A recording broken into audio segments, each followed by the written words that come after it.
Assalamualaikum warahmatullahi ta'ala wabarakatuh. Alhamdulillahi rabbil alamin. Wassalatu wassalamu ala ashrafil anbiya wal mursalin wa ala alihi wa sahbihi ajma'in. Qala rabbi syrah li sadri wa yassir li amri wa hlul 'uqdatan min lisani yafqahu qawli.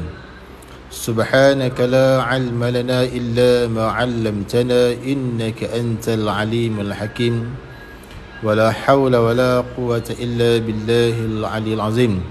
Wala hawla wala quwwata illa billahil aliyil azim. Alhamdulillah, pertama sekali kita bersyukur kepada Allah Subhanahu wa taala kerana dengan limpah kurnianya dapat sama-sama sekali lagi pada pagi yang mulia ini kita mengadakan live ataupun siaran langsung di aplikasi TikTok. InsyaAllah pagi ini kita akan sambung kembali muzakarah kitab ni, Risalah Kifayatul Mubtadi, kitab yang dikarang oleh almarhum Tuan Guru Haji Abu Bakar Ibrahim, Mudir Markaz Ta'lim wa Tarbiyah Pondok Bandar Hilir, Tuli Tuasik Kedah Darul Aman. Yang mana kitab ini membahaskan berkaitan dengan akidah Ahli Sunnah wal Jamaah, iaitulah membahaskan sifat-sifat Allah, sifat-sifat Rasul dan perkara-perkara yang berkaitan dengan akidah Ahli Sunnah wal Jamaah, insyaAllah. Dan pada pagi ini kita akan sambung pada muka surat 15, iaitulah sifat yang seterusnya, sifat yang ketujuh. Sifat yang ketujuh iaitu sifat Allah yang ketujuh. Baik, yang ada kitab ni boleh buka pada muka surat 15, iaitulah bahasan sifat yang ketujuh. Qala musannif rahimahullahu ta'ala, sifat ketujuh ini sifat yang ketujuh daripada 13 sifat mengikut jalanan Imam Abu Hasan Asy'ari, iaitulah qaul yang muktamad. Sifat bermula sifat yang ketujuh daripada 13 sifat yang wajib dipelajari oleh tiap-tiap mukallaf, sama ada lelaki ataupun perempuan, dan wajib percaya serta i'tiqad di dalam hati mukallaf tersebut. Ketujuh itulah sifat yang ketujuh daripada 13 sifat. Wajib kita percaya, wajib kita percaya, yakni wajib atas kita percaya. Wajib di sini dikehendaki, wajib di sini dengan wajib syarak. Wajib atas kita, yakni wajib kita, ini wajib atas kita, maknanya wajib syarak, iaitulah tuntutan yang pasti. Wajib syarak ni iaitulah tuntutan yang pasti, dengan makna kalau kita buat dijanji pahala, kalau kita tinggal dijanji dengan siksa. Wajib kita percaya. Jadi nak datang percaya tu kena mengaji dulu, kena belajar dulu, barulah datangnya tahu. Bila kita tahu, barulah kita boleh percaya. Wajib kita percaya dan i'tiqad. I'tiqad ni maknanya mengaku putus, mengaku di dalam hati tiap-tiap mukallaf, kena berpegang teguh di dalam hati bahawasanya tetap mesti dan sabit, yakni pasti, dalam kurungan dia kata wajib. Wajib maknanya mesti, wajib bagi Allah. Bila sebut wajib bagi Allah, maknanya wajib akal. Kalau wajib kita tadi tu wajib syarak, yakni wajib akal. Wajib bagi Allah Ta'ala bersifat dengan hayat. Jadi Allah Ta'ala ni wajib baginya bersifat dengan sifat hayat. Erti hayat hidup, hidup atau penghidup, tetapi yang lebih tepatnya adalah penghidup. Kerana terjemahan ini daripada ulama tauhid yang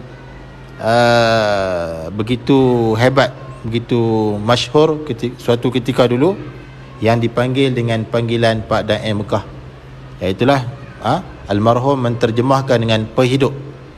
Hayat artinya penghidup. Itu lebih tepat.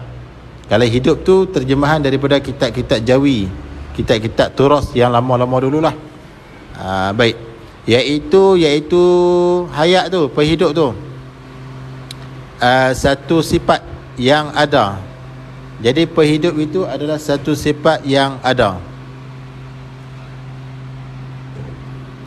Penghidup itu satu sifat yang ada dengan maksud sekira-kiranya jikalau dibuka hijab.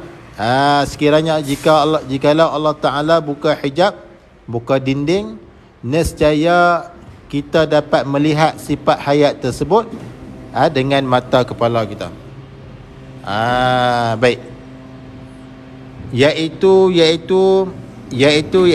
sifat hayat tu ataupun penghidup tu. Khabar ialah satu sifat. Hayat tu adalah satu sifat yang ada. Bila sebut ada ni maknanya sifat hayat itu adalah sifat yang wujudi. Diri sifat tu ada sungguh di zat Allah Ta'ala. Maknanya sekira-kiranya jikalau Allah Ta'ala buka hijab, yakni pendinding, nescaya kita dapat melihat sifat hayat tersebut dengan mata kepala kita. Itu dimaksudkan dengan sifat yang ada, sifat yang wujudi. Satu sifat yang ada yang qadim. Yang qadim maknanya yang tidak ada mula lah. Qadim tu maknanya tidak ada mula. Qadim tu maknanya tidak ada mula. Sifat tu memang qadim, sedia kala lagi ada siap dah. Dia tak ada mula. Tu dipanggil qadim. Yang berdiri, sifat tu qadim yang berdiri. Macam mana tu yang berdiri? Yakni ni maknanya dia nak tafsir. Pada kata sifat yang ada yang qadim yang berdiri. Macam mana? Yakni sifat tu yang ada, diri sifat tu ada pada zat Allah Ta'ala. Jadi sifat ayat tu ada pada zat Allah Ta'ala. Diri sifat tu ada sungguh dan dia tumpang pada zat Allah Ta'ala. Diri sifat ayat tu ada sungguh pada zat Allah Ta'ala. Itu maksudnya. Tidak dapat diketahui. Tidak dapat diketahui hakikatnya. Hakikat sifat ayat itu kita tak dapat mengetahui hakikat dia. Hakikat sifat hayat itu kita yang baharu ini ataupun makhluk ini tidak dapat nak mengetahui hakikat dia macam mana. Itu maksudnya. Bahkan tetap seperti yang tersebut. Bahkan tetap seperti yang tersebut, iaitulah sifat hayat itu adalah sifat yang ada pada zat Allah Ta'ala. Sekat tu sahaja yang kita boleh fikir, yang kita boleh tahu. Hakikat dia kita tak boleh nak mengetahui, sebab kita makhluk, kita ni baharu, tak dapat nak mengetahui hakikat sifat yang qadim. Tafakkaru fi khalqillah wala tatafakkaru fil khaliq. Berfikirlah oleh kamu akan kejadian Allah dan jangan kamu berfikir pada khaliq, pada sang pencipta. Jangan kita fikir sampai ke zat Tuhan, sampai ke hakikat zat Tuhan, sampai ke hakikat sifat Tuhan, tak boleh. Kita hanya dibenarkan berfikir, melihat kejadian makhluk sahaja. Hanya kita kena pegang sifat ayat itu adalah sifat yang ada dan dia ada pada zat Allah zat Allah Ta'ala, sifat tersebut. Takat tu saja. Hakikat hayat macam mana? Wallahu alam, hanya Allah Ta'ala sahaja yang mengetahui. Dengan Allah Ta'ala, dengan sebab Allah Ta'ala bersifat dengan sifat inilah, yakni sifat hayat tadi tu. Dengan Allah Ta'ala bersifat dengan sifat inilah, yakni sifat hayat tu, sifat penghidup tu. Ya Allah hidup. Maknanya Allah Ta'ala hidup dengan sifat penghidup. Allah Ta'ala bukanlah hidup dengan roh. Walaupun roh itu qadim sekalipun, Allah Ta'ala tidak hidup dengan roh. Yang hidup dengan roh adalah makhluk baharu kita ni lah. Allah Ta'ala dia hidup dengan sifat penghidup yang ada di zat Allah Ta'ala. Jadi dengan sifat inilah, ini sifat hayat tadi tu, sifat penghidup tu, ia Allah hidup. Jadi Allah tu hidup dengan sifat hayat tersebut. Tak terima mati. Bila kata Allah tu hidup, tak terima mati, kerana mati itu adalah mustahil atas Allah. Jadi tak terima mati, maknanya hidup iaitu yang kata Allah Ta'ala hidup dengan sifat penghidup tu sah pada kira akal. Sah yakni boleh pada kiraan akal, pada fikiran akal, logik akal, boleh. Ia Allah bersifat dengan segala sifat yang lain, seperti kudrah, iradah, ilmu, hayat, sama', basar, kalam dan lain-lain lagi lah. Maksudnya nak ada sifat-sifat yang lain itu, lain daripada hayat tu lah, mestilah zat tu kena hidup dulu. Nak bersifat Allah Ta'ala dengan sifat yang lain daripada sifat hayat, maka zat Allah tu kena hidup dulu, barulah zat tersebut, zat Allah itu boleh bersifat dengan sifat-sifat yang lain daripada hayat. Macam kita lah, kita ni kena hidup dulu, barulah ada sifat-sifat yang lain.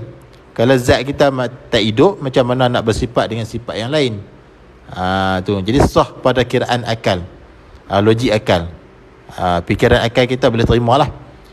Ia Allah bersifat dengan segala sifat yang lain, lain daripada hayat lah. Tidaklah pada hakikat. Pada hakikat tu bukan macam tu. Pada hakikat bukan macam tu. Kerana apa? Kerana semua sifat-sifat Allah Ta'ala itu qadim. Kerana semua sifat-sifat Allah itu qadim, dengan maksud tidak ada yang terdahulu, tidak ada yang terkemudian. Jadi kalau ikut kiraan sah pada kiraan akal fikiran kita, Allah tu mestilah bersifat dengan hayat dulu, barulah Allah Ta'ala boleh bersifat dengan sifat-sifat yang lain daripada hayat. Kerana zat tu mesti kena hidup dulu, barulah boleh bersifat dengan sifat yang lain. Tetapi pada hakikat dia bukan macam tu. Kerana kesemua sifat-sifat Allah itu adalah qadim belaka. Qadim dengan maksud tidak ada terdahulu dan tidak ada terkemudian. Baik, habis. Dan wajib kita, yakni wajib atas kita, dengan maksud wajib syarak. Kalau kita buat, dapat pahala. Kalau kita tinggal, dijanji dengan siksa. Wajib apa? Percaya, yakni beriman. Percaya, beriman lah. Dan i'tiqad, yakni mengaku dalam hati tiap-tiap mukallaf, ataupun berpegang teguh di dalam hati tiap-tiap mukallaf. Tidak ada sama sekali, tidak ada sama sekali, dalam kurungan dia kata mustahil. Tak ada sama sekali, dak sekali, tak ada sama sekali. Itu maksudnya. Dalam kurungan dia kata mustahil di atas Allah Ta'ala, mustahil atas Allah Ta'ala bersifat dengan lawannya, lawan bagi penghidup tadi. Mustahil atas Allah bersifat dengan lawan penghidup, iaitu lawannya tu, lawan penghidup tu mati. Jadi mati ni adalah lawan bagi penghidup, yang mana mati ini dipanggil mustahil. Jadi Allah tu mustahil atas Allah tu mati. Yang kena pegangnya, Allah tu tak mati. Yang pertama, Allah tu bersifat dengan penghidup, dan Allah tu tak mati. Kena pegang macam tu. Yang mana mati ini adalah mustahil.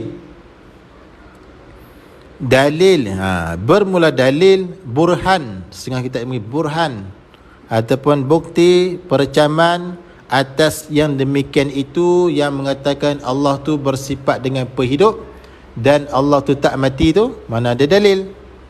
Firman Allah Ta'ala. Firman ni bahasa Parsi, bahasa Arab qala, bahasa Parsi firman, bahasa kita kata berkata. Firman Allah Ta'ala, yakni dalam Al-Quran, wa tawakkal 'alal hayyil ladzi la yamut. Erti ni maknanya kalih bahasa, translate daripada bahasa Arab kepada bahasa kita lah. Artinya, Erti wa tawakkal 'alal hayy alladhi la yamut. Artinya berserah olehmu ya Muhammad. Berserah olehmu ya Muhammad dan segala umat Muhammad lah. Jadi Tuhan khitab, walaupun khitab kepada Nabi Muhammad, tapi terkenal sekali kepada umat dia lah. Berserah olehmu ya Muhammad dan segala umat Muhammad di atas Tuhan yang hidup, yakni Tuhan yang hidup dengan sifat penghidup yang tiada mati. Bila sebut Allah tu hidup, maka dia tak mati. Ini Allah Ta'ala kata sendiri dalam Al-Quran, wa tawakkal 'alal hayyil ladzi la yamut. Ini dipanggil dalil naqli. Dalil naqli iaitu dalil ayat Al-Quran, dalil yang diambil daripada ayat Quran. Atau dalil yang demikian itu, yang ni pula dipanggil dalil naqli, dalil akli, dalil yang bangsa kena fikir dengan akal fikiran. Atau dalil di atas yang demikian itu yang mengatakan Allah tu bersifat dengan penghidup dan Allah itu tak mati, tu mana dalil? Baharu alam ini. Baharu alam ini menunjukkan kata Allah tu bersifat dengan penghidup dan Allah tu tak mati. Baharu alam ini, alam yang kita lihat ni lah. Kalau fardu takdir Allah tu mati, macam mana nak ada alam ini? Sedangkan alam ini kita sudah lihat dengan mata kepala kita, ada makhluk ada. Itu menunjukkan Allah tu hidup dengan sifat penghidup yang ada pada zat Allah Ta'ala. Baik, itulah bahasan sifat yang ke-7, iaitu sifat hayat. InsyaAllah sekadar itu dulu untuk pagi ni. InsyaAllah ada masa nanti kita sambung pula pada sifat yang ke-8, iaitu sifat ilmu. InsyaAllah yang baik daripada Allah Subhanahu Wa Ta'ala, yang kurang dan yang lemah daripada kelemahan diri saya sendiri. Yang mana yang nak tengok rakaman boleh tengok di YouTube. Saya ada up di YouTube, boleh tengok di profile. Dekat situ ada logo YouTube, tekan terus, klik terus masuk dalam YouTube. Nah, insya-Allah sama-samalah kita ulang kaji pelajaran ataupun ilmu yang sangat penting ini, kerana awaluddin ma'rifatullah. Awal-awal agama itu adalah mengenal Allah. La tasihul ibadah illa bima'rifatillah. Tak sahlah segala amalan ibadah kita, puasa kita, solat kita, zakat, semualah ibadah kita tidak sah melainkan terlebih dahulu kita kena mengenal Allah Subhanahu Wa Ta'ala. InsyaAllah sekadar itu dulu yang baik daripada Allah Subhanahu Wa Ta'ala, yang kurang dan yang lemah daripada kelemahan diri saya sendiri. Aku liqauli hadha wa astaghfirullahal azim li wa lakum. Wassalamualaikum warahmatullahi wabarakatuh.